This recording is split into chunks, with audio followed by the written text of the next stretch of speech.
तो आज के क्राउड को देखकर लग रहा था कि WWE को अब यूएस से बाहर ही शोज कराने चाहिए, क्योंकि क्राउड की रिएक्शन से शोज का मजा और भी ज्यादा बढ़ जाता है। और WWE जब भी यूएस से बाहर जाती है वहां का क्राउड धमाकेदार होता है। तो हेलो गाइस, मैं Gagan and welcome to my YouTube channel wrestling slammer.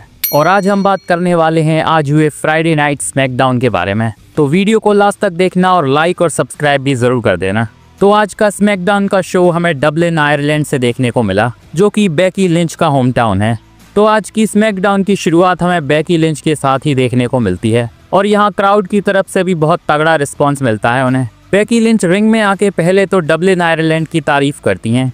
यहाँ हमें उनकी तरफ से एकदम फेस वाला रिएक्शन देखने को मिल रहा था, लेकिन क्योंकि बेकी लिंच हील है तो उन्हें यहाँ ज्यादा टाइम नहीं लगा बदलने में। बेकी लिंच यहाँ क्राउड से कहती हैं कि तुम लोग WWE की टीवी पर आना डिजर्व नहीं करते, और उन्होंने डबलिन में स्मैकडाउन को कैंसिल कराने के बारे में बात भी करी थी। पहले तो क्राउड बेकी लिंच को चेयर कर रहा था, लेकिन इसके बाद अचानक से बेकी लिंच के लिए हेट वाले चैंट्स लगने शुरू हो जाते हैं। बेकी लिंच यहाँ इससे पहले और भी ज्यादा कुछ बोलती हमें टिफनी स्टैटन की एंट्री देखने को मिलती है, जो कि शायद बेकी लिंच को समझाने आई थी। लेकिन यहाँ टिफनी स्टैटन भी ज्यादा कुछ बोल नहीं पाती क्योंकि नाया जैक्स इंटरफेयर कर देती हैं। और क्योंकि नाया जैक्स को टिफनी स्टैटन से प्रॉब्लम है तो वो रिंग में जाकर उन पर अटैक कर देती हैं। और यहाँ बेकी लिंच भी अटैक करने में नाया जैक्स का साथ दे रही थी, जिसके बाद टिफनी स्टैटन को सेव करने के लिए जेड कारगिल की एंट्री होती है। वैसे क्राउड यहाँ बहुत ज्यादा हाइप अप था बेकी लिंच और जेड कारगिल के फेस ऑफ पर।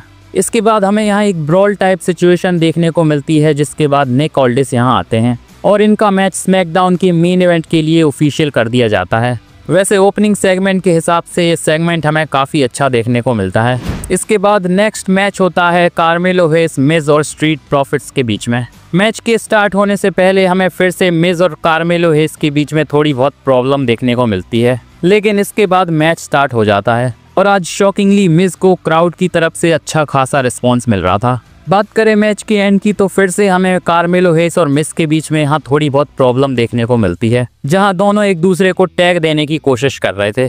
तो यहाँ टैग मिज को मिल जाता है, लेकिन कार्मेलो हेस यहाँ कोड ब्रेकर लगाते हैं क्रिस सेवन को, जिसके बाद मिज आते हैं और पिन करके इस मैच में विक्ट्री कार्मेलो हेस और मिज की हो जाती है।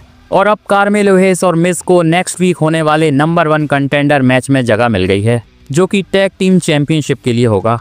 ये मैच काफ़ी अच्छा था और क्राउड ने इस मैच को और भी ज़्यादा अच्छा बना दिया था।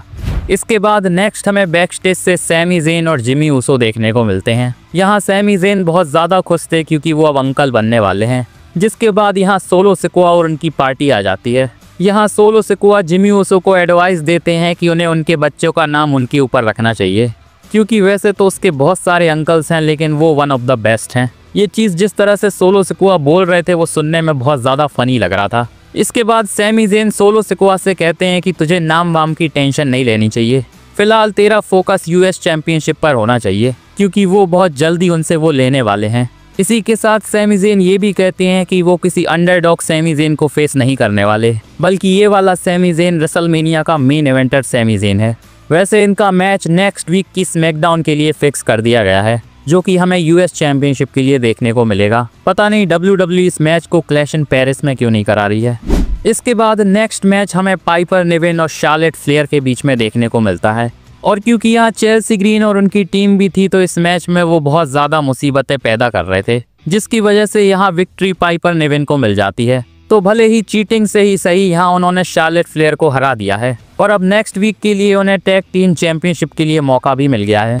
वैसे आज अलेक्सा ब्लिस यहाँ नहीं थी। बताया जा रहा था कि फिलहाल वो मेडिकली क्लियर्ड नहीं है रेसल करने के लिए, लेकिन शायद नेक्स्ट वीक तक वो क्लियर हो जाएंगी।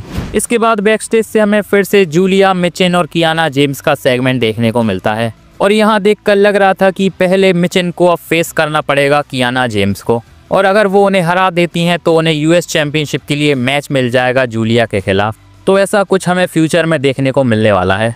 इसके बाद नेक्स्ट हमें रिंग में देखने को मिलते हैं सी नेशन लीडर जॉन सीना, और जॉन सीना का म्यूजिक हिट होते ही क्राउड तो पागल ही हो जाता है। यहाँ उन्हें क्राउड की तरफ से बहुत तगड़ा रिस्पॉन्स मिल रहा था, लेकिन इससे पहले जॉन सीना कुछ बोल पाते लोगन पॉल की एंट्री हो जाती है और लोगन पॉल के आते ही क्राउड बू करना शुरू कर देता है। यहाँ लोगन पॉल पहले तो डबलिन आयरलैंड को इंग्लैंड बुलाते हैं, जिसके बाद FU लोगन के चैंट शुरू हो जाते हैं।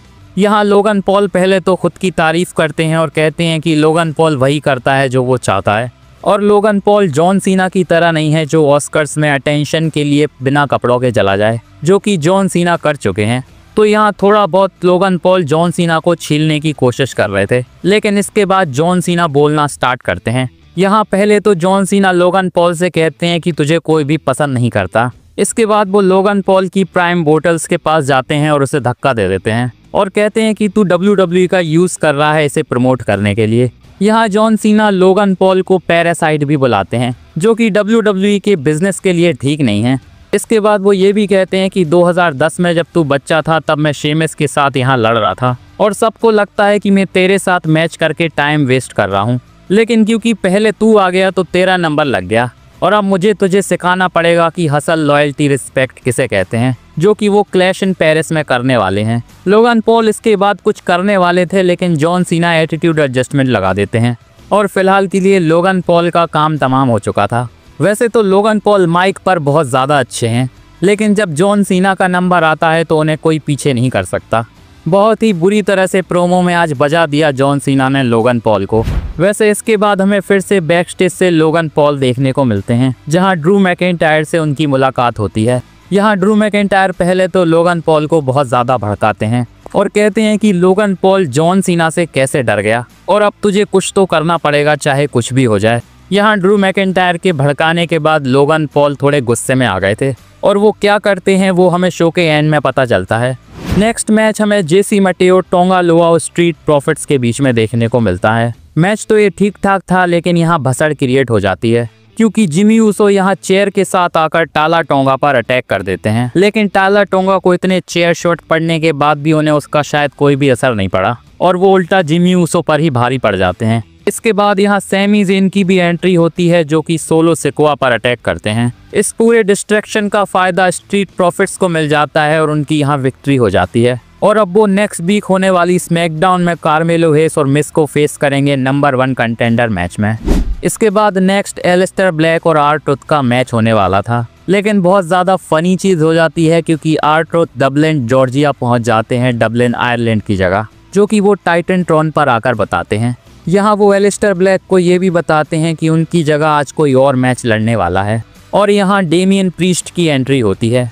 लग रहा था कि अब ये मैच होने वाला है, लेकिन इनके बीच में ब्रॉल स्टार्ट हो जाती है, जिसके बाद सिक्योरिटी आकर इन्हें अलग कर देती है। वैसे बहुत ज़्यादा ऑब्वियस था कि WWE इतनी आसानी से इनका 1-on-1 मैच नहीं कराएगी। फ्यूचर में शायद इस मैच को किसी पेपर व्यू के लिए बुक किया जाएगा। वैसे इसके बाद हमें कोडी रोड्स की इंजरी के बारे में अपडेट्स मिलने वाली थी, जो कि जो टेसिटोर और वेड बैरेट देने वाले थे, लेकिन इसके बाद यहाँ ड्रू मैकिंटायर की एंट्री होती है और वो जिम्मा संभाल लेते हैं कोडी रोड्स की इंजरी के बारे में अपडेट्स देने का। यहाँ वो बताते हैं कि उन्होंने कोडी रोड्स को इंजर्ड करके अच्छा खासा टाइम दे दिया है उन्हें, क्योंकि WWE चैंपियनशिप के लिए मैच बहुत ज़्यादा इंपॉर्टेंट होता है। यहाँ ड्रू मैकिंटायर ऐसे बात कर रहे थे जैसे उन्होंने बहुत अच्छा काम किया है, लेकिन इससे पहले वो कुछ और बोल पाते यहाँ रैंडी ओर्टन आकर उन्हें RKO लगा देते हैं। तो यहाँ समर स्लैम के बाद रैंडी ओर्टन ने अब रिटर्न कर लिया है। वैसे फिलहाल रिपोर्ट्स हैं कि कोडी रोड्स अपनी मूवी की शूट कर रहे हैं और शायद तब तक WWE ड्रू मैकिंटायर और रैंडी ओर्टन की फ्यूड कराएगी। नेक्स्ट हमें स्मैकडाउन का मेन इवेंट देखने को मिलता है Becky Lynch, Nia Jax versus Tiffany Stratton और जेड कारगिल का। ठीक ठाक मैच यहाँ होता है, लेकिन ज़्यादा कुछ हमें खास देखने को मिलता नहीं है। इस मैच में नाया जैक्स पिन हो जाती हैं और टिफनी स्ट्रैटन और जेड कारगिल को विक्ट्री मिल जाती है। वैसे मेन इवेंट के लिए WWE के पास बहुत ज़्यादा अच्छे ऑप्शंस भी थे, लेकिन क्योंकि स्मैकडाउन डबलिन आयरलैंड में थी, जो कि बेकी लिंच का होम टाउन है, तो शायद इसीलिए उन्हें मेन इवेंट भी मिल गया। यहाँ लग रहा था कि स्मैकडाउन अब ख़त्म हो चुकी है, लेकिन इसके बाद भी हमें बैक स्टेज से एक सेगमेंट दिखाया जाता है। बैक स्टेज से हमें निक ऑल्डिस देखने को मिलते हैं, जो कि जॉन सीना को कुछ बताने वाले थे ब्रॉक लेसलर के बारे में, लेकिन तभी यहाँ लोगन पॉल आते हैं और जॉन सीना को पंच लगा के निकल लेते हैं और यहाँ उन्होंने जॉन सीना के एटीट्यूड एडजस्टमेंट का जवाब दे दिया। वैसे लोगन पॉल की इस हरकत में बहुत ज़्यादा श्रेय ड्रू मैकिंटायर को ही जाता है, क्योंकि उनका भड़काना असर कर गया। इसी के साथ बहुत ही तगड़ी स्मैकडाउन आज हमें देखने को मिली और अगर लास्ट वीक से इसे कंपेयर किया जाए तो ज़मीन आसमान का फ़र्क है। पर अब WWE आगे के शो UK में कराने वाली है, तो शायद और भी ज़्यादा अच्छी स्मैकडाउन्स हमें देखने को मिल जाएंगी। तो कमेंट में बताओ आपको आज की स्मैकडाउन कैसी लगी। बाकी मेरी ये वीडियो अच्छी लगी हो तो प्लीज़ इसे लाइक कर दो और मेरे चैनल रेसलिंग स्लैमर को भी सब्सक्राइब कर दो यार, और बेल आइकन को भी दबा देना ताकि मेरी वीडियो की अपडेट आप तक पहुंचती रहे। मिलते हैं नेक्स्ट वीडियो में, धन्यवाद।